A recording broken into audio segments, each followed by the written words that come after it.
Hello guys, in this video we will discuss about severe acute respiratory syndrome. It is viral disease, zoonotic disease. I will tell you about the etiology of this disease. First, the causative agent of this disease is coronavirus, and transmission, it can separate from one person to another person by respiratory droplets or by direct contact with someone who is infected, like our family members. And now I will tell you about the pathogenesis of the coronavirus. The coronavirus have glycogen spikes or glycoproteins, which are very toxic for the host cells, and it is having ssRNA. And these are our lungs, and these are our alveoli. In lungs, you know that there are many alveoli, and I have zoomed out one alveoli here. And this alveoli, and there are many cells present in our alveoli, type 1 pneumocytes and type 2 pneumocytes. Type 1 pneumocytes for gaseous exchange and type 2 pneumocytes for surfactant production. The function of the surfactant is to prevent the collapsing of alveoli. So once this virus gets entered inside our lungs into the alveoli, they will first attack the type 2 pneumocyte, and I have zoomed out one type 2 pneumocyte here, and we will see what happens in type 2 pneumocyte.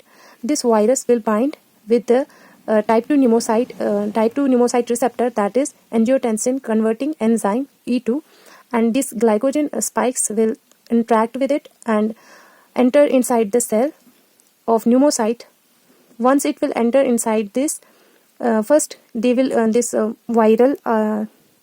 virus uses the rRNA, uses the ribosomes of this type 2 pneumocytes and translate its viral RNA. This is viral RNA, and once it gets translated, many viral proteins are formed, like these are the spikes of the virus. And there is one more enzyme present in the type 2 pneumocyte, is RNA dependent RNA polymerase.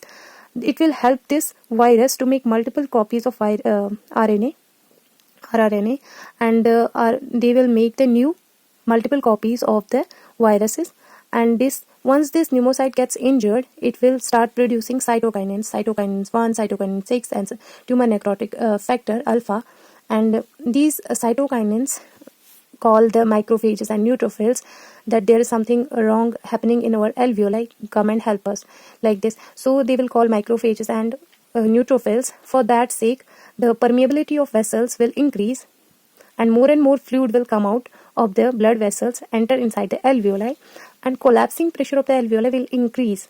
So the tendency, we know that type 2 pneumocytes get injured, so surfactant production will decrease, so chances of collapsing of lungs will also increase.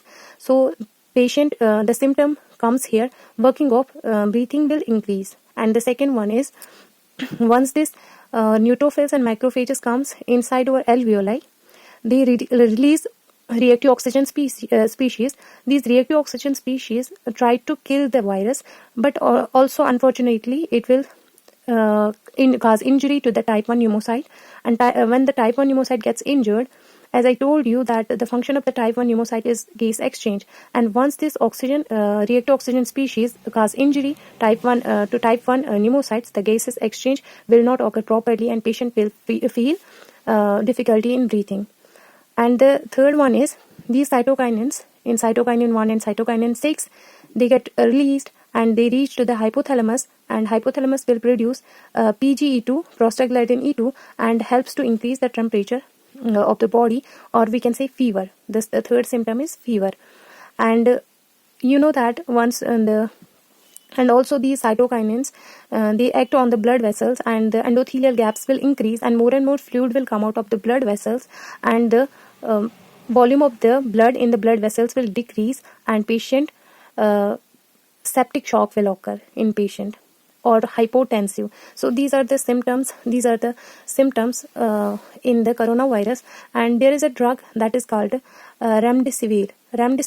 What happens with the remdesivir? It will inhibit this.